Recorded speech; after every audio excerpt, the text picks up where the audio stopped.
Hello students. तो आज का जो हमारा टॉपिक है वो है प्लांट मूवमेंट्स का।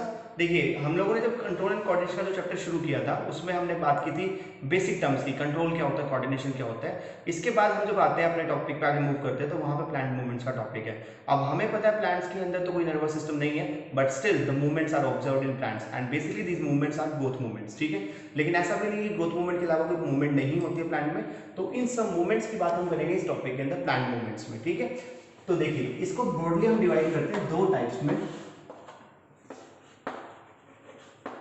Tropic movements and nastic movements.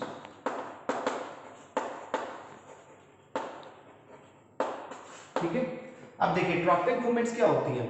Tropic movements होती हैं बच्चों जो कि आपकी डायरेक्शनल मूवमेंट होती है। हमें पता है प्लांट्स के केस में या किसी भी आप एनिमल्स की भी बात करो तो एनिमल्स के जो मूवमेंट होती है उसके लिए क्या होता है, एक स्टिमुलस होता है। ठीक है, और इस स्टिमुलस के लिए क्या आता है, बॉडी या ऑर्गेनिज्म क्या शो करता है, रिस्पॉन्स शो करता है।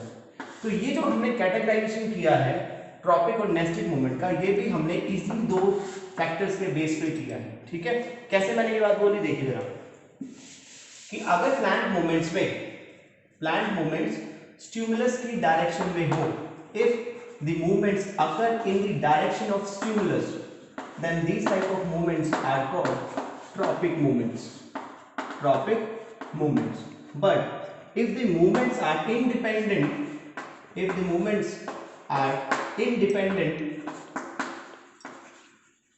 of the stimulus direction,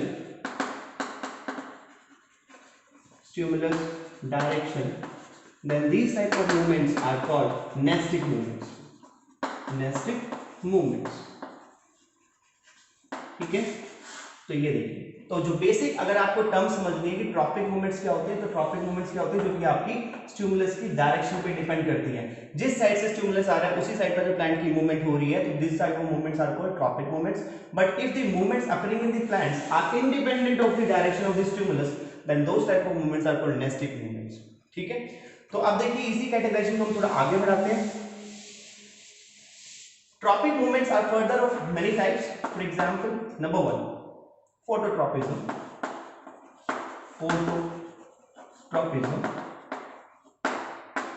hydrotropism,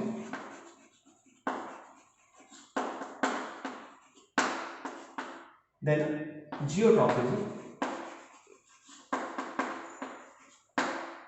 chemotropism,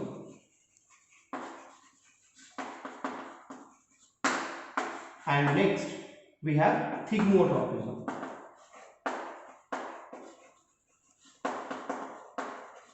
ठीक है, as I have told you that all these are tropic movements, means these will be dependent upon the direction of the stimulus.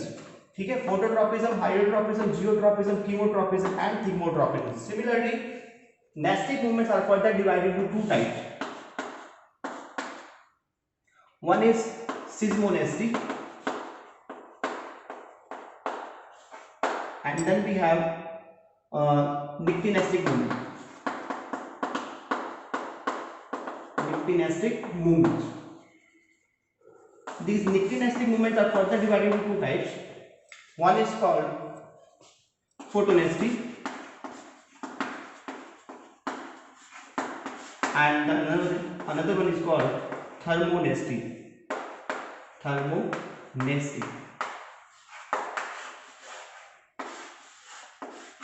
अब जरा ध्यान दीजिए, मैंने आपको बोला ट्रॉपिक मूवमेंट्स कौन सी होंगी जो कि आपकी डायरेक्शन पे डिपेंड करेगी स्टिमुलस की। तो यहाँ पे जो स्टिमुलस है बच्चों वो क्या है, फोटो मींस सनलाइट।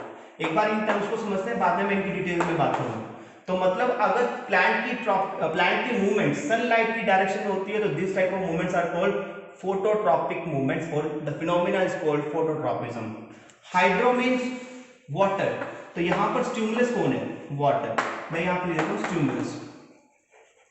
ठीक है, तो अगर सनलाइट स्टिमुलस है और उसी डायरेक्शन में अगर प्लांट की मूवमेंट्स हो रही है तो those movements are called phototropic movements and the phenomena is called phototropism.